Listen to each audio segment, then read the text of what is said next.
I got to be careful about what I'm saying here. I don't want to end up in federal prison, but I got some controversial things here to share. First of all, Aaron Russo's America. I finally saw that video. I didn't really even know anything about it. It shows you what kind of media blackout he's suffered. And I know, the late Aaron Russo, late great.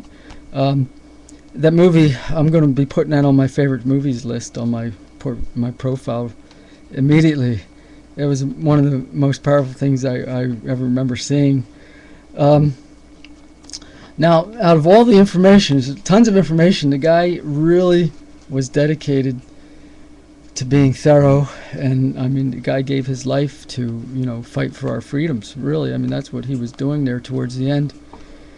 Now, my point here is that there's conditions that preceded 1913 that really need to be taken into consideration when we're asking questions about our freedom. And the reason I say that is one of the things in his movie, Aaron Russo's America, that disturbed me the most was the fact that the federal agents came in after the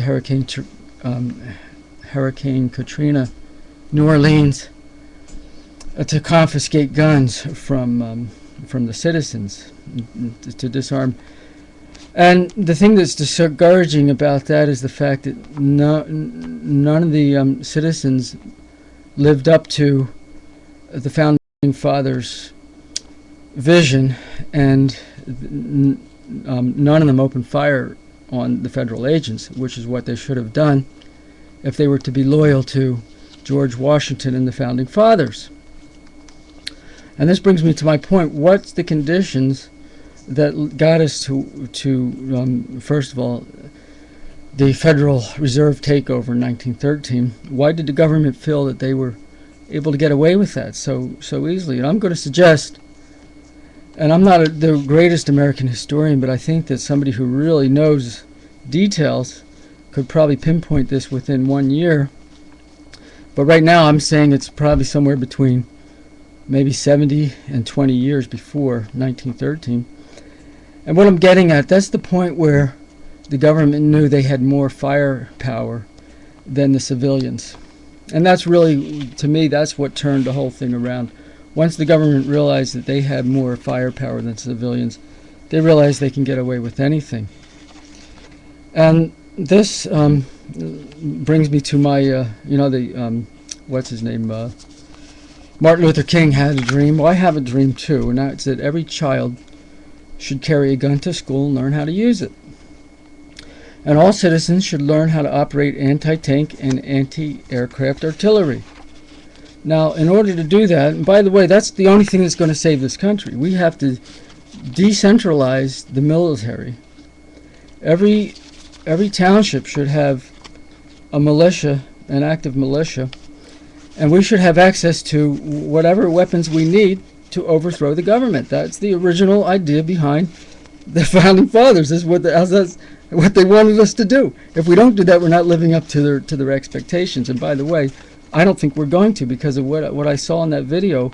The citizens of New Orleans failed to live up to the expectations of the founding fathers. What would happen if the federal agents came to take away George Washington's guns? What would we find on his lawn? Dead bodies of federal agents.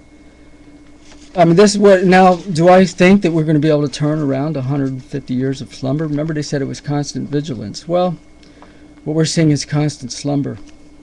No, it's not going to happen. It's never going to happen.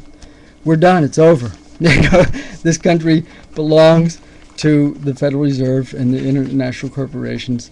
Nobody's going to fire a gun because everybody's afraid to. I mean, I'm not going to do it because I don't think it's worth it. I don't know what your excuse is, but you see what happened. I mean, that's what we'd have to do. We'd have to, I mean, I would be willing to do it as like, say, if I was the president of the United States, that's the first thing I would do. I would decentralize the military. I'd make sure that every township and municipal had access to whatever power they needed to overthrow the federal government. That's really what we're supposed to be doing, we should have done. I don't know how we drifted so far from that, but it's never going to, I don't see how we're ever going to get to that point. And that would include nuclear weapons if we had to. If I had, let's put it this way, if I had a nuclear weapon, nobody would be paying federal taxes. Okay? Right now you say, well, we don't have to. Well, then technically we don't have to, but if I had access to nuclear weapons, it wouldn't just be a technicality, it would be an actuality. But that's what we have to do. Now, is anybody willing to do that? I seriously doubt that. I seriously doubt that. And I'm saying these things. I hope I don't end up in federal prison or something like that. But that's really what the Founding Fathers had in mind, and that's what we were supposed to be doing. I don't know when and how they just fell asleep like that and allowed the government to have more artillery power than we do. But there you go. Nothing we can do. It's over. Game's over. Game over. Thanks.